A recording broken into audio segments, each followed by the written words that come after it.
Hello guys, welcome back to the channel, where today we are talking about the Denver Broncos and a bit of a conundrum that they are going to have to face in the coming weeks, or they may have to face in the coming weeks.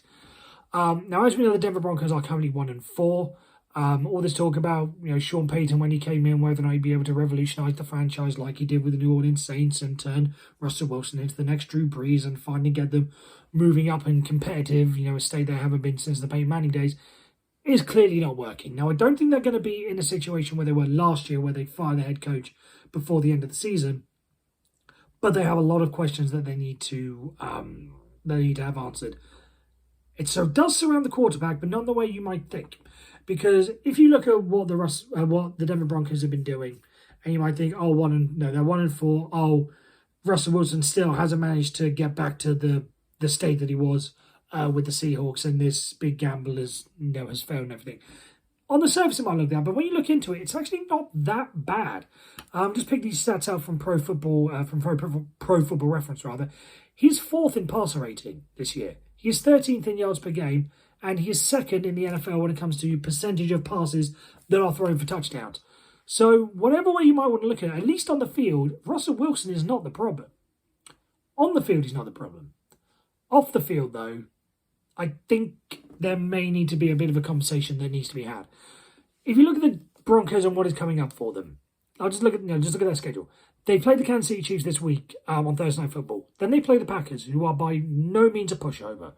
Then they play the Kansas City Chiefs again. Then they have the bye. Then they have the Buffalo Bills. It is not inconceivable to think that the Denver Broncos are going to be 1-8. If that is the case, I think the Denver Broncos need to sit Russell Wilson. Because whilst Russell Wilson is clearly not the biggest problem for them, the fact that he is holding up so much of the team in terms of his salary cap and how much they are paying him is clearly an issue, and they need to go and find a better option. We have seen with Sean Payton, again, if you just want to use this sample size, look at what Russell Wilson was last year, and look at what Sean Payton has managed to do to Russell Wilson to get him, to that level. It's a clear improvement. So Sean Payton can help coach and help develop quarterbacks. Why don't they try, again, if they get to that 1-8 stage, try with Ben DiNucci. Try with Jarrett Stidham. Jarrett Stidham is currently the backup. Ben DiNucci's on the practice squad, but they're an option. Go and bring in a free agent for cheap, whatever the case may be. The Denver Broncos, if they get to 1-8, sit Russell Wilson and see what else they have on the roster. And then address the situation, and then, because at 1-8, the season's over anyway, and then assess what needs to happen again. If Ben DiNucci and Jarrett Stidham are not the guys, then maybe you look to drafting a quarterback.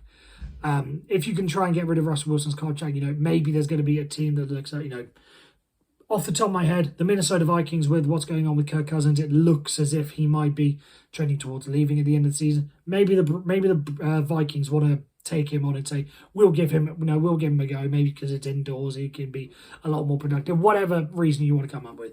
Or one of the other teams, maybe the Buccaneers want to have a go or something. I'm sure there will be at least one team out there who will consider the option of trading for Russell Wilson.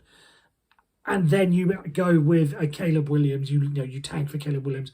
Or it may turn out that Ben DiNucci and Jarrett Stidham are actually quite good under Sean Payton's tutelage. And you might think, okay, we'll move on for Russell Wilson, we'll go with these guys, and then see what goes on from there.